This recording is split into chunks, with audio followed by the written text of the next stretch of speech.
How to start a successful business with no money. Now, there's probably some people that will disagree with me here, but I think the easiest way to start a successful business with no money is to get out there and start talking to people who might become your customers. So the first thing that you need typically is customers. So a business is really a group of people who solve the problem of another group of people, and that's a really key point.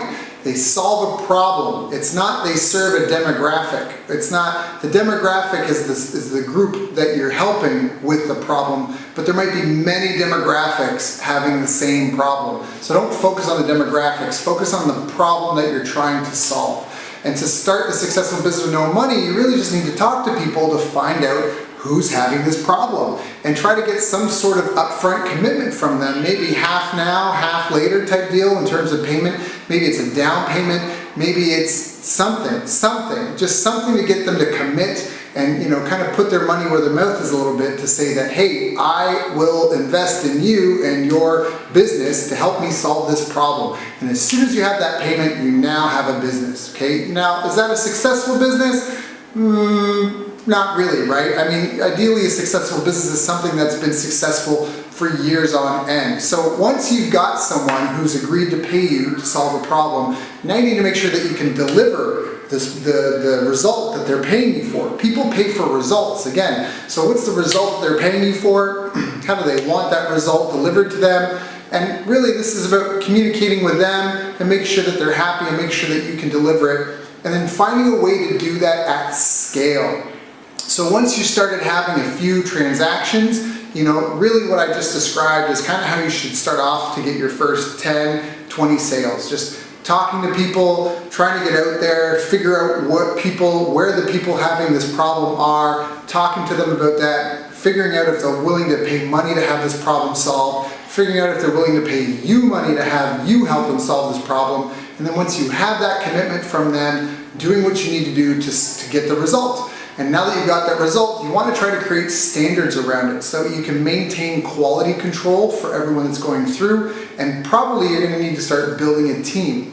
And so this is something that it kind of depends. I mean, I like to use the analogy maybe in the beginning of, pre-internet, if you were a taxi driver in the beginning, you just need to find people that are willing to pay you to drive them places. So where are these people?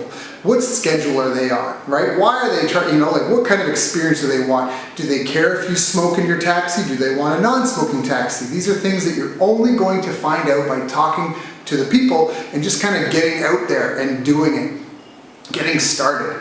Now again, using this pre-internet taxi driver analogy, now once you've got some people, once you've kind of got a full day and you're able to get going, now you need to focus on actually building a business around this. And so how do you do that? Well, you can't do that if you're the one that's constantly driving everyone everywhere. So you're going to have to hire some help. You might take a cut to your income, but it's an investment in building an actual business. And so now you're going to hire someone, they're going to take over some of the driving for you in the schedule, you're going to have to pay them, but that frees up your time to now try to grow this, try to grow and be in more locations, help more of these people get another car, right? Invest in the development of this, in the systems, in the standards to maintain quality control, right? Are your cab drivers going to be playing like music full of curse words? Or are you going to have only certain radio jam stations or only certain types of music can be played?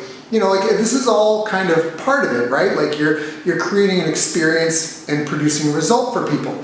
So now you've got something up and running. Now you're trying to maybe help build a team or using software or whatever you can to kind of deliver this result. And now you need to scale. So I've done research last year, well, at the time of this recording, last year in 2020, I spent about $50,000 paying researchers to help me go through all the scientific literature on success for small and medium-sized businesses. The question was, what are the critical success factors for small and medium-sized businesses? And we came up with 8. These 8 are self-efficacy, which is your ability to be effective.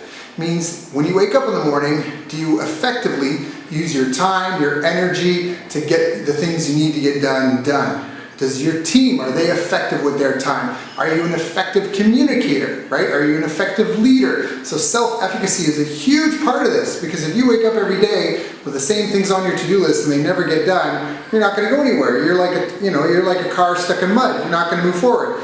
So self-efficacy, strategic planning is a critical success factor. There has to be some sort of strategy that you're going to play out that takes into consideration the market, the situation, the developments, what's coming out, what are other people doing? Are you building a business in an industry that's going obsolete? So that strategic planning is really important to help with the success trajectory of your business. Then you need to do some market intelligence, market research, right? You have to figure out the who, the what, the where, the when, the why. Then you have to have some sort of marketing strategy, which is different than sales. It's a communication strategy. It's how do you get your name out there? How do you get found? They typically say good marketing can sell a non-existent product. Not that you want to do that. You don't want to do that. But the expression is good marketing can sell a non-existent product, but bad marketing cannot give away free gold. So you need some sort of marketing strategy to help find people who have the problem that you help solve. And then of course you have to have some sort of sales strategy, sales skills that you use to help them through that buying process to make a decision and a commitment to getting the result. And so that's the next one. So we have self-efficacy, strategic planning, market intelligence, marketing strategy, sales skills. And then the three that are left, you need business operation systems.